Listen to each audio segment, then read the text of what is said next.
Hey guys, coming at you on Memorial Day. First off, I want to just give thanks that I hope everybody feels the same way, that we have a country, that we have freedoms because people paid a price for us. So hopefully everybody, even though they got a chance to enjoy the family, hopefully, and got some barbecue time and some fun relaxation, hopefully everybody remembers the whole reason that we have this holiday, that we celebrate it and we take a step back to pause and think of those who gave literally the ultimate sacrifice for us. And while you're doing that, I'm sure there's a lot of people like me that think of some of the people that in our community that aren't with us anymore. And I know a lot of the outside world has a hard time understanding that. I get some of my people that are, when we hear about one of the suicides, people think, well, maybe they shouldn't have been a parent then if they had some mental issues going on. And I think it's hard sometimes for people that haven't gone through what we have gone through. For any parent that's out there that doesn't understand what we're talking about, I want you to imagine the child that you love more than anything else in the world. Imagine that being taken out of your life, and you don't know if you're ever going to be able to be a part of their life again. It destroys people. And sadly, the statistics, and there's a range depending on who you hear the statistics from, but I've heard a range anywhere from 15,000 suicides a year to as many as 19,000 a year from single parents that basically gave up hope. They didn't know if they were going to see their child again. And the sad thing is there's a lot of kids growing up without a parent that never, ever will have a chance to know that parent anymore. So especially today on Memorial Day, I think of those fathers too, and mothers too, because like I said, this is a gender neutral. This does affect mothers, and I apologize. In the past, I've probably said fathers a few more times than I meant to, but this does affect both genders. It's just traditionally it affects fathers at a higher rate. So, and obviously with me being a dad, it affects me in that way. But tonight I want to talk about some behind-the-scenes secrets to avoiding stalled legislation. I think most of you know I've got a 30-year track record in politics. I served on the Small Business Policy Council for 3 years in the state of Missouri, working on legislation. And I've worked with all kinds of presidential campaigns, gubernatorial campaigns, Senate campaigns, House campaigns, statewide campaigns.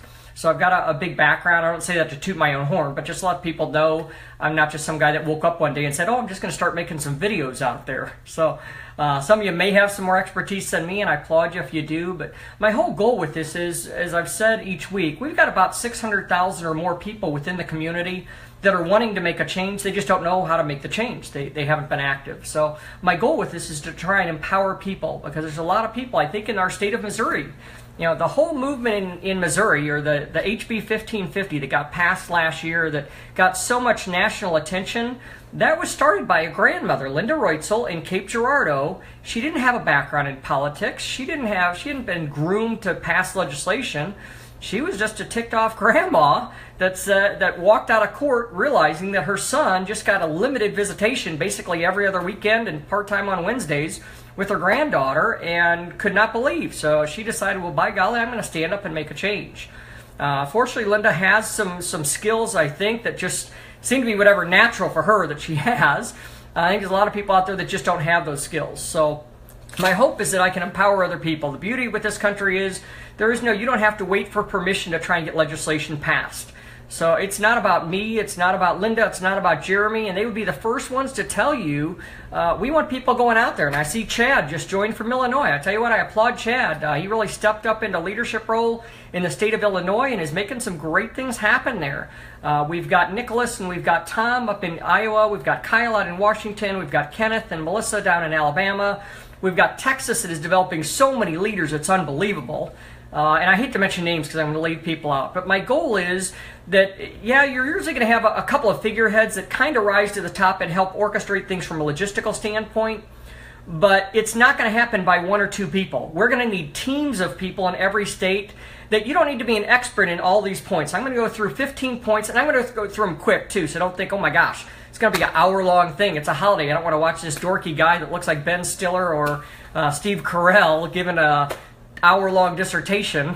So it'll be pretty quick. I'm hoping to get done in 15 minutes, something like that. But 15 points. But it helps for you to at least be, Richard Wright asked 1550. HB 1550 was the bill that was passed last year in 2016 in Missouri, Richard.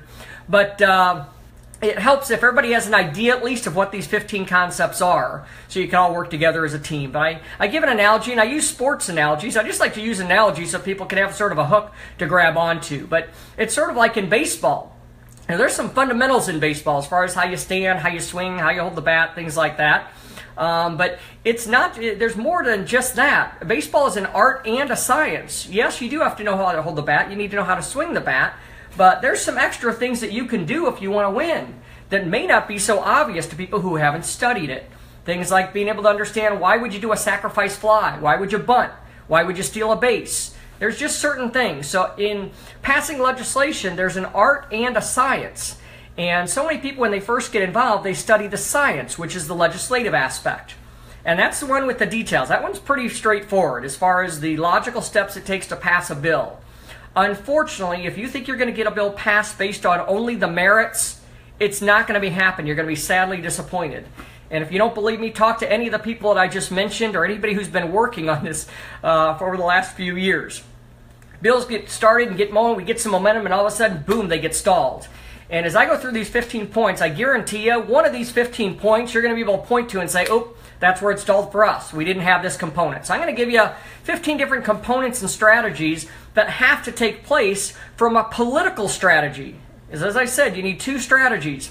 A legislative strategy, which is the science, but you also need the political strategy of the art.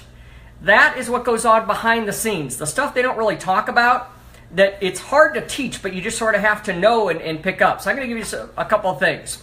Some of these are pretty straightforward. Number one is to pre-file the bill. That one's kind of an obvious one, especially if you have changes in administration. This year, I'm convinced in Missouri, we would have gotten our bills passed. We had the votes on the floor in both chambers. The challenge is we did not have enough time to get the bills through because we had a change in administration. So we had 8 years worth of bills that everybody had been wanting to submit that they couldn't because of the governor. We get a new governor in, and as a result, everybody and their brother is filing bills. And in Missouri, we have a formal calendar that the bills have to go in order. So if your bill's filed late, you're just not going to get to it in time. So step number one, pre-filing your bill. In almost every single state, you're allowed to pre-file the bill before the legislative session starts. Number two, you need a strong bill sponsor or co-sponsors. A couple things you're looking for. Number one, ideally, somebody that has a passion for the issue. They were affected by the issue. They understand it. That's one of the reasons they came. That's why I'm so excited about Jim Runstead up in Michigan, who's the chair of the House Judicial Committee. The whole reason Jim ran for the legislature is he was an affected parent who wanted time with his child and realized everything that a lot of us have gone through. So if you get somebody that has a passion for the issue, man, you've got a huge strength. If you don't have that, which in many states you won't, the next best thing you want is you want somebody who's well-connected and well-respected within the chamber.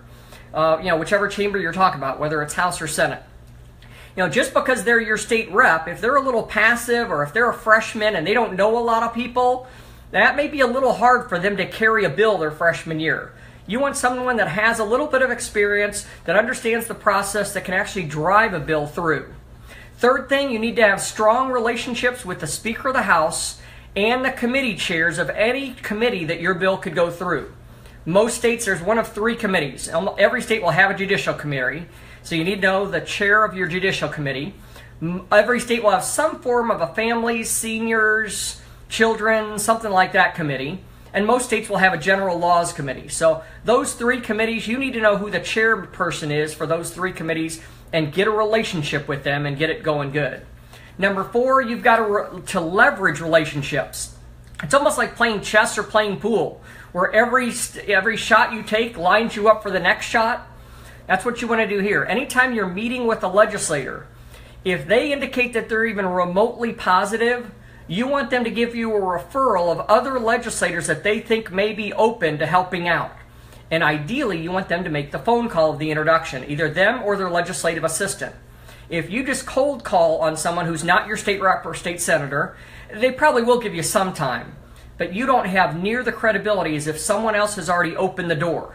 So what I like to do, if I'm with a legislator, I say, do you have the time to do me a quick favor and make a quick phone call, or could you have your LA make a quick phone call over to help open the door for me? And a lot of them will do that, especially if you build the relationships. But make sure you're leveraging relationships.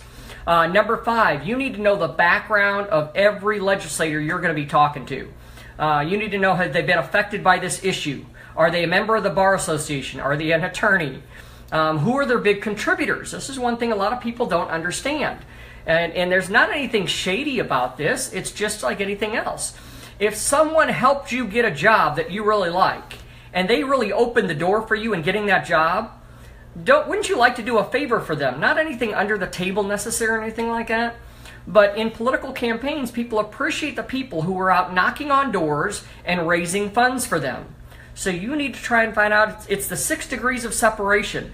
Do you know someone who knows their biggest contributors and the people who helped out with their campaign? Because those are the people that have their ear.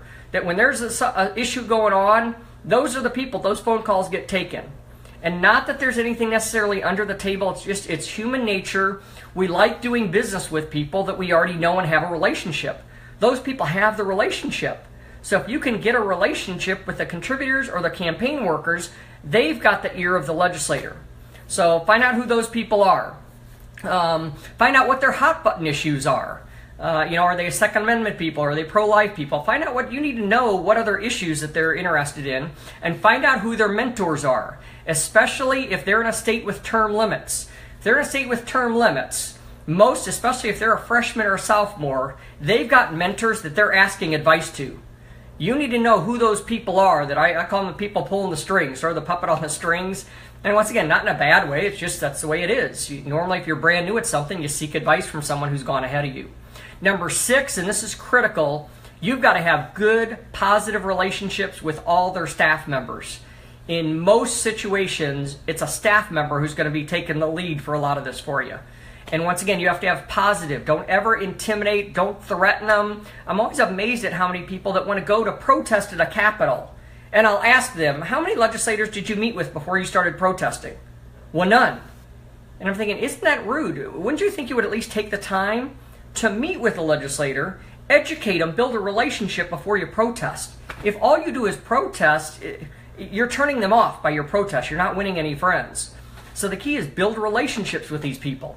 Number 7, build coalitions. Don't go in with the Lone Ranger approach.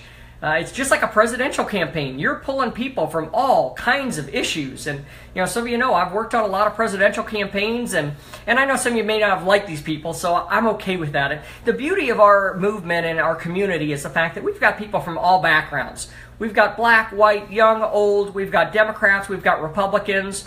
I applaud you. What I always try to do is separate the person from their beliefs. I'm about as hardcore conservative Republican as you get. But I've got some darn good close friends that I would fight to the death for who were Democrats. So I always separate the issue. Just because we disagree on an issue doesn't mean they're idiots. So what I hate is these people that want to be just polarizing and just fight everybody just because we disagree on an issue. But it is like a presidential campaign, and some of you know that I got to know George W. years ago. I got a bunch of pictures. He and I had ball games together down in Texas, and helped out with Mitt Romney's campaign. And on presidential campaigns, you get coalitions of people. On the conservative side, you're going to get people from the pro-life movement. You're going to get people from the Second Amendment. You're going to get the staunch conservative. You've got different, the Eagle Forum, different communities of people that you're going to sort of band together. We need to do the same thing here. We've got different people. We've got people that are interested in judicial accountability. We've got people interested in CPS accountability. We have people that are really focused on parental alienation. We have people that are focused on child support issues. We need to band together the mini coalitions and work together as an organization. Number 8, be willing to collaborate and accept help. And sort of like I said, you can't have the Lone Ranger philosophy. You can't be a control freak. There is no way 2 or 3 people will get a bill passed, especially once it becomes visible. You might if it's under the radar, but once a bill becomes visible, you're going to need a team of literally dozens and dozens and dozens of people, and I'll show you in a second a call to action of hundreds of people. You can't do that with 2 to 3.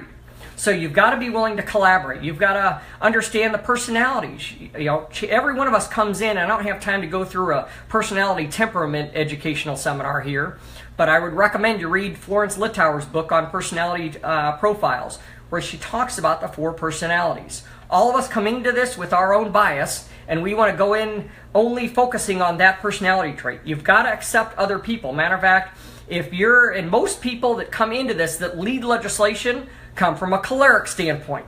They like to be in charge. They're chargers. They're leaders, which is great. The challenge is sometimes they only want to do things their way and they're not open to other ideas. We've got to make sure that we're open. I've worked on that myself in the past on a bunch of different areas. You always tend to go in with this focus. I want people to believe just like me. To get a bill passed, we've got to find the other three personalities and what are their strengths. Because if we're off the chart on one category, we need the other three to relate to people in the legislature that are part of the other three personality temperaments. So you've got to make sure that you accept different attorneys that are supported, key donors that are supportive, different organizations, people with different skills. There's a lot of people that are willing to help. Some may not have the personality traits to be able to stand and speak in front of the Senate, but we've got to find ways that we can enable them and incorporate them into what we're doing and bring them into the team to figure out what resources do they have that they can help us out with. My attitude is anytime somebody comes to help, before I rule them out and say, well, they don't agree exactly with me, my attitude is, what is their biggest strength that maybe is a weakness of mine that they could help with the organization? Number 9, know your biggest opponents and watch what they do. For the most people, that's going to be the Bar Association and the domestic violence people. Which ironically, the domestic violence people, I agree with a lot of the things that they are fighting for. They do want to make sure people are protected. What we have to do is understand where on the scale are we going. You know, we can't go to the point where we punish everybody, even the innocent. In this country, it's innocent until proven guilty. So I understand where they're coming from. We just need to negotiate a little with them. The Bar Association, I'll admit, I have a little harder time with them from where they're coming from. But we need to understand our opponents and what strategies are they probably going to try and use against us. Because I guarantee you, the Bar Association is well funded. They are watching, all of us, myself included. I can promise you there are bar members who are watching this video every single week. And they're taking notes of everything that I say in case they could take one statement that I say out of context and use it against us somewhere. They're doing it with all the leaders. But that's politics. If you remember, how many times during a political campaign do you see something where a presidential candidate says something, it's taken out of context, and boom, it's run on a commercial for the next 48 hours. The Bar Association has a 40-year track record of understanding how to run campaigns. They're well-funded. They know how to do this. They are in the process of doing this right now. So it's no surprise. We're not really letting any secrets out. They already do that. We just need to understand where they're going to try and attack us from. Number 10 I alluded to is the personality temperaments. You need to know the temperaments of the legislators and all your other team members. Number 11 is along that same thing. We need a large database of educated members. They need to be educated on the issues, on the political strategies, and on people skills. And as I said, I'm not into trying to give a dissertation on people skills, but 3 books I recommend for everybody to read. And this will help you in all areas of life, just not within our community. But if you're dealing with a legislator, this is a must read. You have to read these 3 if you want to be effective with legislators. Number 1 is Dale Carnegie's How to Win Friends and Influence People. Probably one of the best-selling books of all time. It was written in, I don't know when, the 1950s, and it sold tens and tens of millions of copies. So, How to Win Friends and Influence People by Dale Carnegie. Number 2, Gary Chapman's 5 Love Languages. And number 3, Florence Littauer's Personality Profiles. Those 3 books will make you so much more effective and efficient when you're trying to reach legislators. You know, they always say, if you want to go from where you are to where you want to be, you need knowledge, wisdom, and input. Those 3 books, I promise you, will change your effectiveness. Number 12, you need to have a strategic call to action prepared. I've got a good friend of mine, Alex, in Jeff City. She's helping out with a lot of the Second Amendment stuff. I'm not exaggerating. 2 months ago, she sent an email out to her organization. And she showed me a picture that she has. I'll try and put it up sometime. She got, I'm not exaggerating, 22,000 emails sent to legislators within 24 hours. 22,000. Do you think that made it? And that's just in the state of Missouri. That's not nationwide. That was in the state of Missouri, from a state of Missouri call to action group that she already had planned and ready to go. And the challenge is sometimes we in our organization will get maybe 6 people, because if everybody who says they're going to write won't write. You got the 80-20 rule, it's less than that. Less than 20% are going to do it. So we've got to have a large call to action. That's why a lot of you know I've been developing a database. This database is not for me. This database is for use for anyone in the community, whether it's TFRM or any organization out there. If there's a situation where we need a call to action in a state, That database is open to be used with any of those organizations if it deals with state legislative issues. And I promise you I will not bombard you. This list will never be sold. I can promise you that. It will never be sold. It won't be used for all kinds of commercial purposes. The goal is to send about a once-a-month email of updating people on different state legislative things that are going on, and specifically when we do have call to action. So if you get a chance, I did set up the website. It's AFESP, which stands for Americans for Equal Shared Parenting. I want to thank Cheryl Feinberg who set that up. But if you go to that, there'll be a thing that'll say subscribe, and just above the word subscribe, there'll be a little picture that says We the People. Click on that, and it'll allow you to enter your email, your city, your state. But that is going to be critical as we start going for legislation across the country so that we can identify people in a state and get some calls to action. That is powerful. When legislators start getting not 6 emails, not 10 emails, when they start getting hundreds or thousands of emails, that's when they start waking up. But the key is we want to make sure that we have it organized so that we can send an email out to these people, because I want to make sure that we get a chance to let them know what we want in the email. Things for them to say and not to say. We don't just want to say, hey, send an email out. You don't know what they're going to put. If the bill is specific for 50-50, that's all we want in their email. Now, I don't want a form email from people because that kind of, people tune them out. I want to give them bullet points and say, write your own letter. These are the bullet points to include. These are the bullet points to not include, because the bill specifically focuses on this issue. So if you can, do me a favor. After this is over, go to afesp.com, hit the subscribe, and just enter your email, your city, your state, so we can start getting that database going. And if you're the leader of any organization, if you're working on state legislation, contact me and let me know. That email is, or that distribution list is available for any. What we'll do is I'll write a summary email for each organization to send out. That we're not sending out 8 emails each month. But that is available for any organization that's working on statewide legislation. That is not just mine. That's to use with anybody in the community. But please do me a favor. Go to afesp.com, because we need to have a call to action ready to go. That wakes people up. Number 13, and we're starting to wrap it up here, just so you know, in case I'm getting windy. But number 13, get involved in the campaigns of state reps and state senators. That is critical. Yeah, Rick said AFESP. It stands for Americans for Equal Shared Parenting, Rick. AFESP.com. But get involved. That's how you build the relationships with these people. Knocking on doors with them and getting to strategize. Find candidates that you can believe in. Get to know them. Let them know what your passion issue is. So get to know some of these people, and that's how I know almost all these people is I knocked on doors with these people. You know, I was out with these people. You know, we were strategizing until midnight and 1 in the morning, and that's how you really build the relationships. Every once in a while, we go to the state capitol, and people see these people running out and hugging me in the hallways, and they're like, "Wow, you really, you know, these people really like you." Well, it's not me. It's when you spend, you know, up till 1 o'clock in the morning with these people on weekends during a campaign, you build a fellowship. So I encourage you to do that. Next thing is funding, and I'm not here to promote, because when Thomas Fiddler and I had a discussion last night. We want to make sure that we're keeping the organization clean. We don't want people thinking, "Oh my gosh, everybody and their brother is running a funding campaign." I have one that I'm running. I'm writing a book, and the goal is that I can be a self-funded lobbyist with the proceeds from the book. So I'm not constantly having to ask people for money. That once I get the book going, then I'll be able to use the proceeds from that. So I've got a GoFundMe for that, but I won't post that on the TFRM website. If you're interested, go to my personal website. You can seek it out yourself. But there's a bunch of organizations out there that we need funding to be able to do some of this type of stuff. You can't run a political campaign without any kind of money. We're going to need some money to be able to run TV ads, to run radio ads, to do blitzes, to do billboards. All these type of things are going to cost money. So there's a bunch of organizations out there, whether it's TFRM, I know Philly Slim and Michael Monroe have one going, a bunch of organizations, and I hate to mention all of them because I know I'm going to leave somebody out. But I encourage you to set some money aside. Now, it's almost like with church, and not to offend anybody who doesn't go to church, but for myself, there's just a budget that every month I just know a certain percentage of my income is designated to give back to the church, because I believe I've gotten, with my beliefs, I just believe that's what I'm called to do. So, set some money aside. I don't care if it's $5 a month or $10 a month. Set some money aside every month that you say, you know what, I'm giving this to try and give back to the community so other moms and dads don't have to go through what I went through.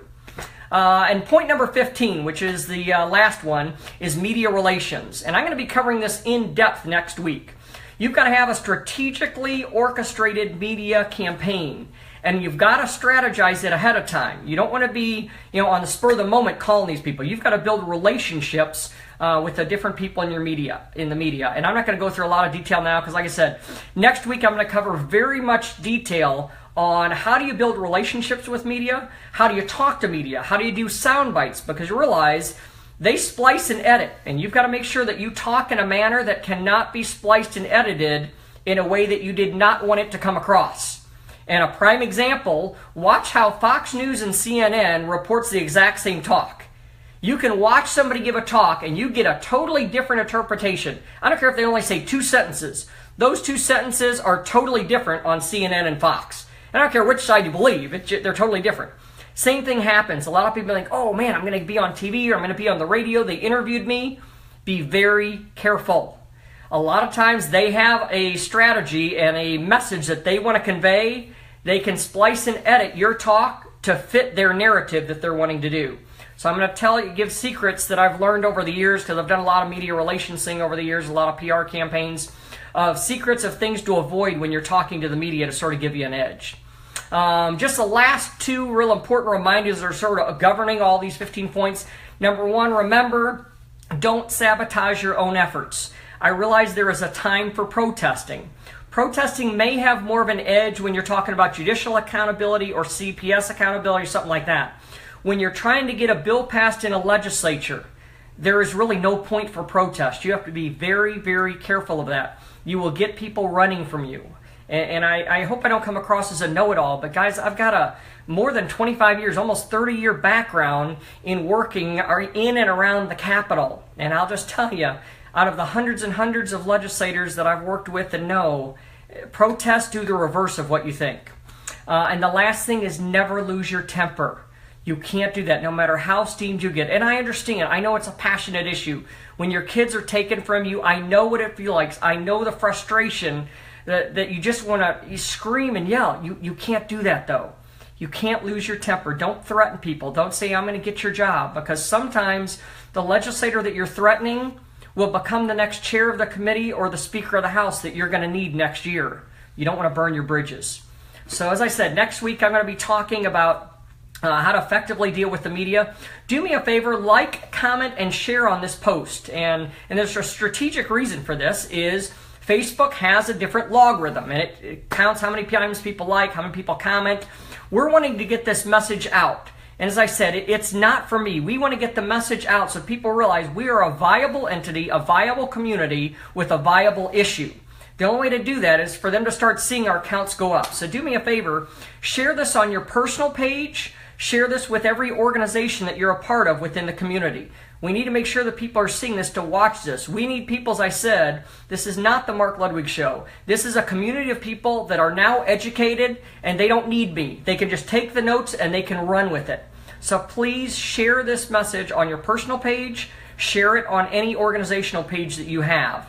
And guys, I'm excited because I tell you what, we are going to start making a lot of changes around the country. Next week, as I said, we're going to be talking about how to deal with media. So thanks again. Please don't forget, go to afesp.com, subscribe, put your email, your city, and your state there for the database. And you'll also be getting updates from me on the notes, like notes from tonight, as well as different things we're working on in states. Thanks again, everybody. I appreciate you.